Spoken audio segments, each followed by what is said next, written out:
Seja bem-vindo ao Ensaio Geral de hoje, em que o vamos levar até ao novo palco do Teatro Nacional Dona Maria II. Numa parceria entre a Renascença e o Dona Maria, mergulhamos hoje na programação que o teatro preparou para si, que está, como todos nós, confinados em casa. A programação das salas Garrett e estúdio está suspensa até 31 de março, mas nem por isso o Teatro Dona Maria II deixa o seu público sem cultura. Fecharam-se as portas do teatro, mas abriu-se a janela da sala digital com a programação do Dona Maria II em casa, que chega até si através da internet, esteja onde estiver. Connosco hoje temos o diretor artístico do Dona Maria, Tiago Rodrigues, a atriz Catarina Requeijo, que fez a curadoria da salinha online com programação para os mais novos, e Maria João Guardão, que tantas vezes assistiu ao Ensaio Geral ao vivo e que agora se junta a nós para falar de um novo projeto que também poderá encontrar neste palco virtual. Muito obrigada por estarem no Ensaio Geral. Tiago Rodrigues,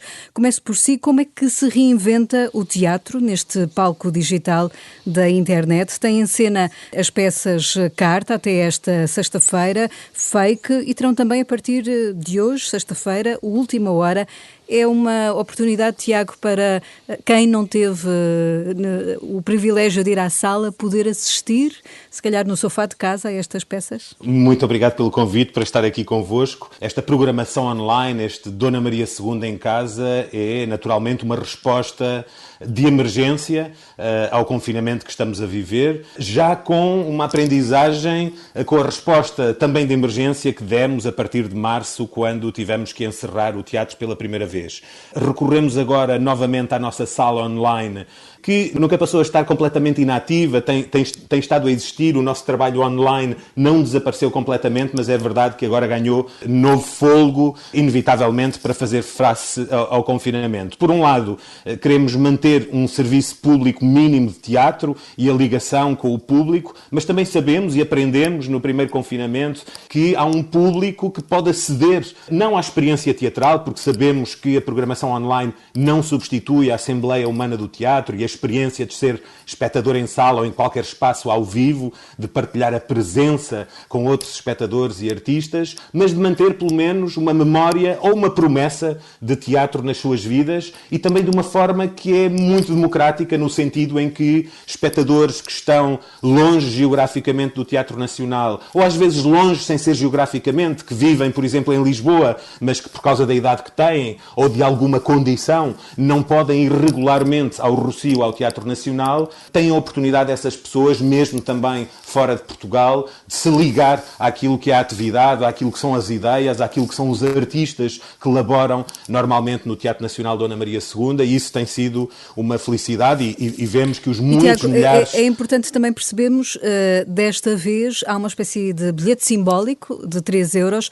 Como é que funciona? De que forma é que eu o posso usar? É muito simples. Nós aplicamos para alguns espetáculos, isso não se aplica, por exemplo, à salinha online e toda a programação para a infância e juventude, que se mantém gratuita, também por causa do tipo de trabalho que é oferecido, ou a outros projetos, como o novo corrente de transmissão da Maria João Guardão, que está aqui connosco e que falará do projeto com muito mais propriedade que eu. Mas no caso dos espetáculos que estreiam online, mesmo que já tenham estreado ao vivo, optamos por exigir um valor simbólico, um bilhete online, que custa apenas 3 euros, mas que é um sinal também de valorização do trabalho artístico, para que este salto para o online não signifique uma política do gratuito que desvaloriza, em última análise, o trabalho artístico. E o sinal de que as pessoas compreendem a importância é que temos tido muitos milhares, aliás, na totalidade das últimas 2 semanas foram já mais de 16 mil espectadores online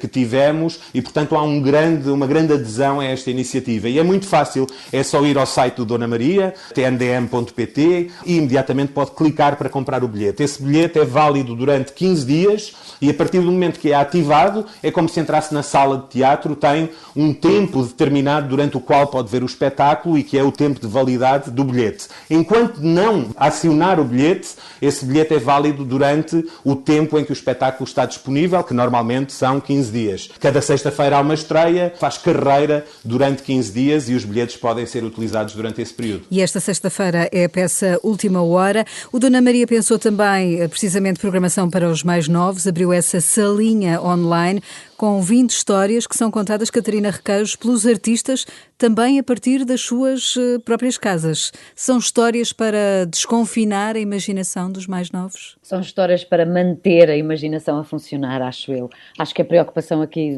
na altura do Tiago também foi, tendo um trabalho de continuidade para a infância, não deixar esta fatia do público abandonada. Havia essa responsabilidade.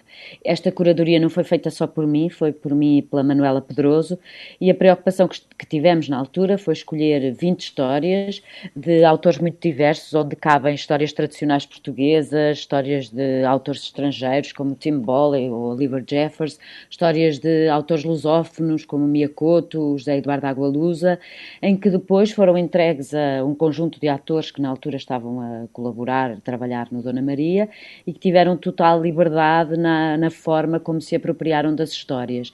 As histórias são lidas, mas alguns atores utilizam o corpo para contar a história, outros socorrem-se de objetos, de mini-cenografias, umas foram feitas nas suas casas, porque foram todas gravadas na altura do confinamento, outros arriscaram ir a uns jardins, e são histórias muito curtas, porque sendo para crianças dos 3 aos 6 anos, embora eu acho que a idade máxima não são os 6 anos. Não há limite. Não, é assim para os 102, 103, e na altura tiveram uma adesão boa e parece que voltaram a ter.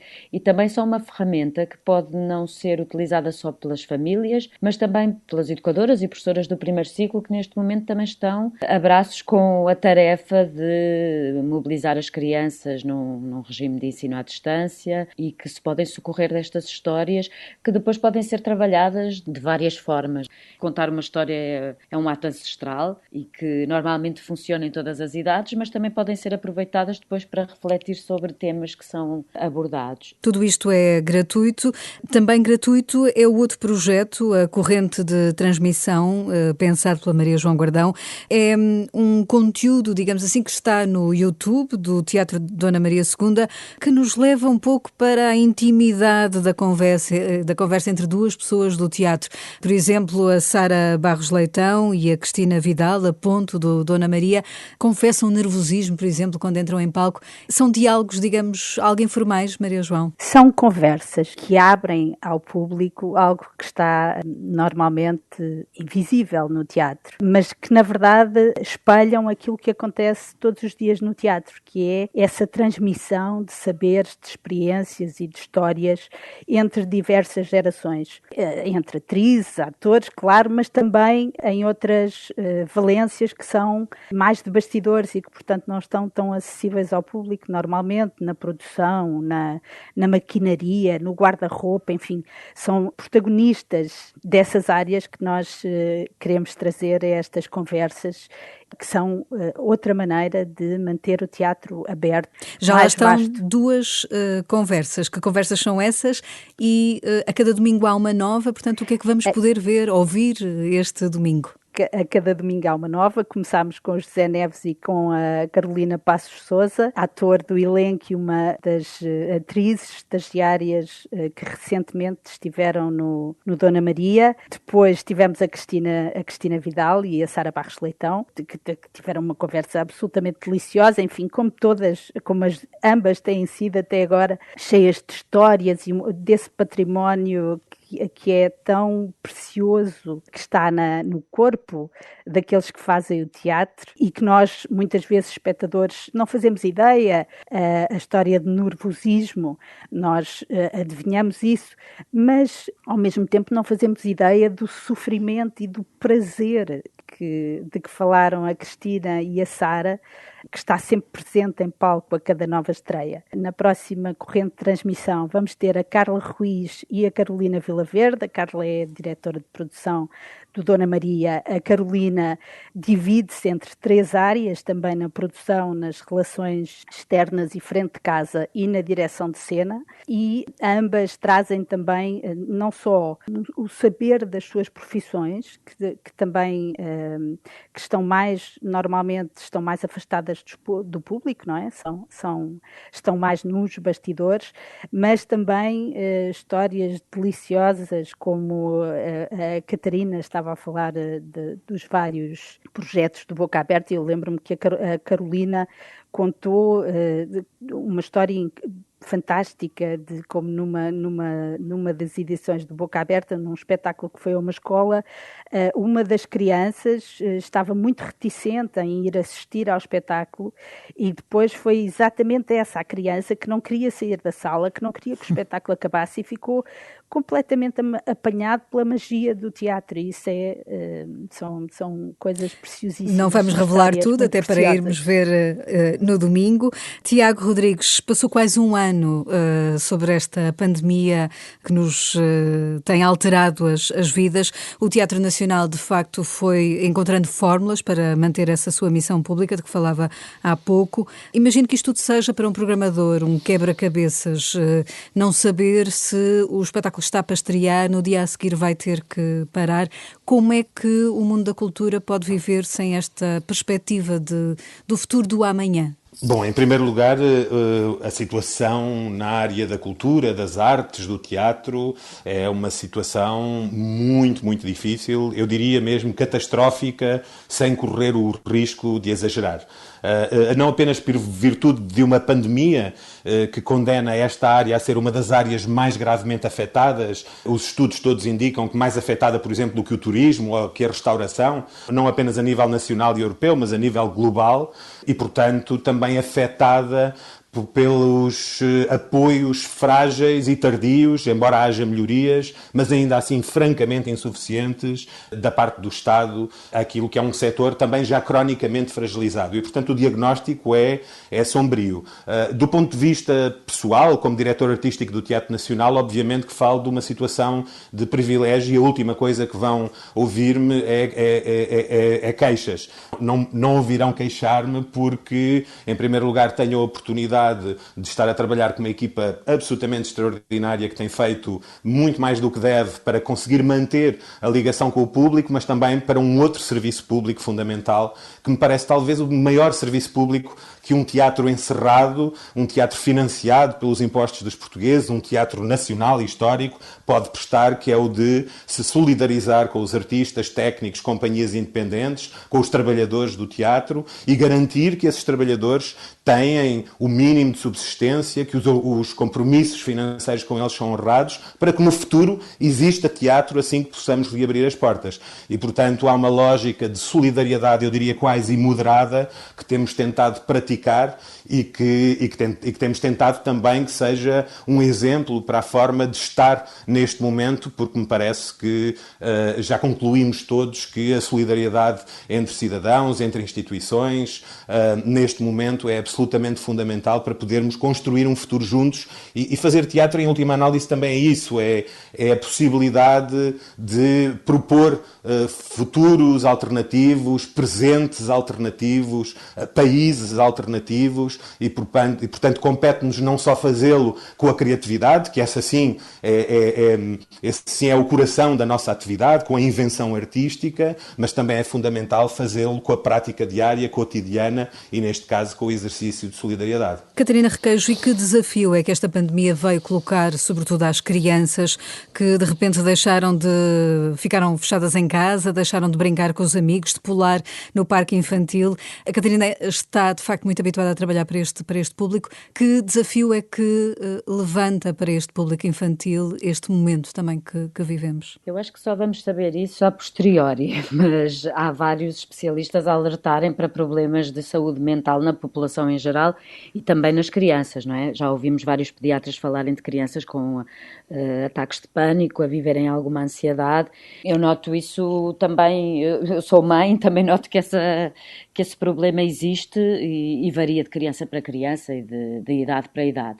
Não tenho uma perspectiva de que, não quero ter, se calhar, eu normalmente sou a pessimista, o Tiago costuma ser otimista e acha que isto é catastrófico e eu acho que ele não está a exagerar, de facto, mas do ponto de vista das crianças não quero crer que isto seja uma situação irremediável, não é? Apesar de tudo, estamos a falar de uma perspectiva europeia, de algum conforto que nunca teve de viver este tipo de problemas e para quem isto é uma coisa terrível, quando há outros contextos em que as crianças tiveram que passar por situações... Não estou a desvalorizar aquilo que está a acontecer, não é? Mas temos que o pôr em perspectiva. Há crianças que viveram condições muito mais difíceis e conseguiram superar e conseguiram resolver. Portanto, acho que tem que haver uma atenção muito grande. Têm que ser acompanhadas e já há tanta coisa que lhes está a ser vedada que acho que a cultura não deve ser uma delas. O caso do Dona Maria, essa preocupação foi pública, mas eu, como criadora que trabalha também muito para a infância, tenho algum medo de que esta pandemia possa ser uma espécie de desculpa para desinvestir deste público. Todo o trabalho que se conseguiu ao longo dos últimos anos não pode ser desperdiçado agora. É um trabalho de fundo, demora muito a construir públicos, demora muito a construir laços com escolas, com redes, com associações, etc. E é preciso que todos os agentes culturais, quer sejam nacionais, municipais, não desinvistam neste momento, porque seria um retrocesso mesmo civilizacional. É um alerta muito importante. Maria João Gardão, há muito que a João acompanha esta área cultural. Como é que vamos sair, ou como é que a cultura vai sair desta hibernação forçada? Haverá assim um príncipe que vem com um beijo salvar, ou corremos de facto o risco deste tecido artístico não sobreviver a este vírus maléfico? Sim, não me parece que isto vá lá com beijos de príncipes. Não me parece que eles existam. Aliás, acho que vai lá com medidas sérias e um apoio consequente para que um tecido que é tão frágil não se rasgue irremediavelmente, não é? Mas também penso que aquilo que podemos fazer é reforçar os laços que nos unem e reforçá-los de todas as maneiras que nós sabemos fazer, lutando, estando juntos e exigindo que este setor seja apoiado e seja apoiado consequentemente. No Ensaio Geral, escutamos agora as perguntas que Guilherme de Oliveira Martins, do Centro Nacional de Cultura, nos deixa para os nossos convidados de hoje. Começo as minhas perguntas por Catarina Requeijo e o projeto Salinha Online. Sabemos que o teatro é um dos instrumentos mais belos e eficazes para a pedagogia. Pego numa das 20 histórias disponíveis, exatamente uma que eu próprio representei no Pedro Nunes, com a minha professora de português, há muitos anos, em 1963. A formiga pôs o pé na neve. Ó neve, tu és tão forte que o meu pé prendes, tão forte sou eu que o sol me derrete. Nunca mais esqueci, palavra por palavra. Mas a lista é prometedora. Para além de um dos contos de Adolfo Coelho, temos Miyakoto, com um gato que tem medo do escuro, além de um país onde tudo acontece ao contrário e de uma história de Manuel António Pina que começa pelo fim. A minha pergunta é esta. Pode esta pandemia fazer regressar a necessidade de recorrermos mais ao teatro para poder contar histórias e aguçar o engenho imaginoso que todos temos? E a Maria João Gardão, a propósito da corrente de transmissão, onde recuperamos memórias de pessoas de diferentes gerações ligadas à história do teatro, pergunto se não é possível, através destes diálogos, fazer compreender que a essência do teatro tem a ver com a recriação, mas também com a memória, que nos leva à melhor essência do que nos ensinou Pedro Calderón de la Barca: a vida é sonho. Mistério e magia, a coexistência de fantasmas e de seres do presente, o teatro é isso. Não esqueço a figura de Scapin e as suas diabruras. Tiago Rodrigues, apesar do confinamento e dos programas suspensos, como tem o público reagido às propostas virtuais do teatro? Catarina Requeijo, comece por si. Fiquei muito emocionada com este testemunho do saber a história palavra por palavra, porque esta é uma história que me é muito cara, a da Formiga e a Neve, que contei num espetáculo e que sempre que a contava as crianças ficavam a sabê-la de cor. E esta questão de contar histórias e de decorar, que foi uma coisa muito até banida durante alguns tempos da educação e que depois se voltou a perceber que era uma coisa importante, a questão da memória, eu acho que é muito importante. Mas quando pergunta se esta pandemia nos vai fazer olhar mais para o teatro, eu acho que esta pandemia nos faz, de uma forma muito global, regressar ao essencial. Começámos a valorizar coisas que tínhamos como adquiridas e que percebemos que eram essenciais. E não há nada, o teatro, na sua essência, há este ato de escuta, ouvir e de... Não tem que ser uma narrativa, mas há uma questão de escuta que é o essencial. E acho que foi isto que aconteceu. E regressar a este lugar do contar de histórias é regressar, de facto, ao essencial. Maria João Guardão. Pois, contar histórias uns aos outros é exatamente aquilo que fazemos nesta corrente de transmissão e é aquilo que fazemos no teatro também, indo buscar as nossas memórias, os nossos patrimónios, as nossas experiências e fazendo delas um elo de ligação com os outros, tanto no teatro como neste programa, espero eu. Tiago Rodrigues. Eu começo por agradecer a pergunta de Guilherme Oliveira Martins, porque me permite fazer um outro, talvez até mais importante agradecimento, que é o agradecimento ao público na forma como há quase um ano, há cerca de 11 meses, estado de uma forma quase militante connosco, não apenas no Teatro Nacional Dona Maria II, não apenas no teatro em geral, mas na criação artística.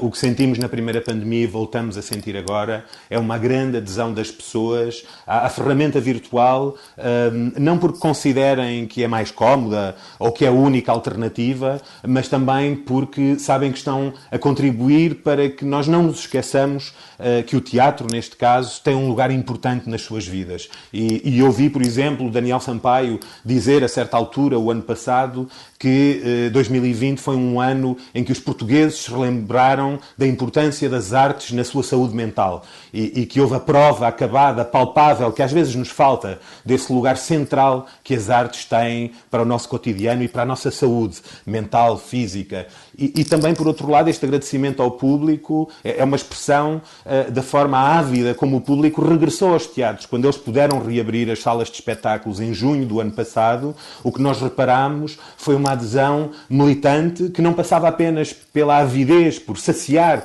essa vontade de estar em contacto com o teatro, de estar de novo na Assembleia Humana, de participar da vida cultural, mas também de saber que pela sua presença apoiava esse regresso, essa reabertura das salas. E agora a adesão absolutamente extraordinária que nós vemos de já quase 2 dezenas de milhares de pessoas em apenas 2 semanas às várias propostas online que vimos fazendo e que é uma adesão ainda maior do que a da primeira pandemia.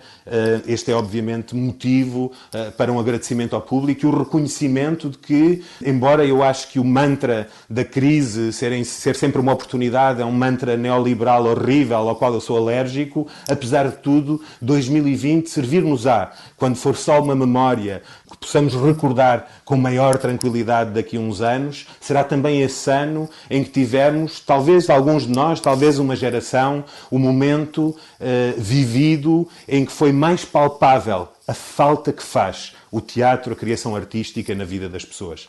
E a sala digital não tem limite de lotação. Muito obrigada, Tiago Rodrigues, Maria João Guardão e Catarina Requeijo terem estado no ensaio geral. Na próxima semana, o Dona Maria vai também disponibilizar uma sessão do Clube dos Poetas Vivos, na terça-feira, dia 16, a partir das 5 da tarde, com o tema O Poético e o Político. São muitas as propostas para ver na sala do Dona Maria II, nesta sala digital.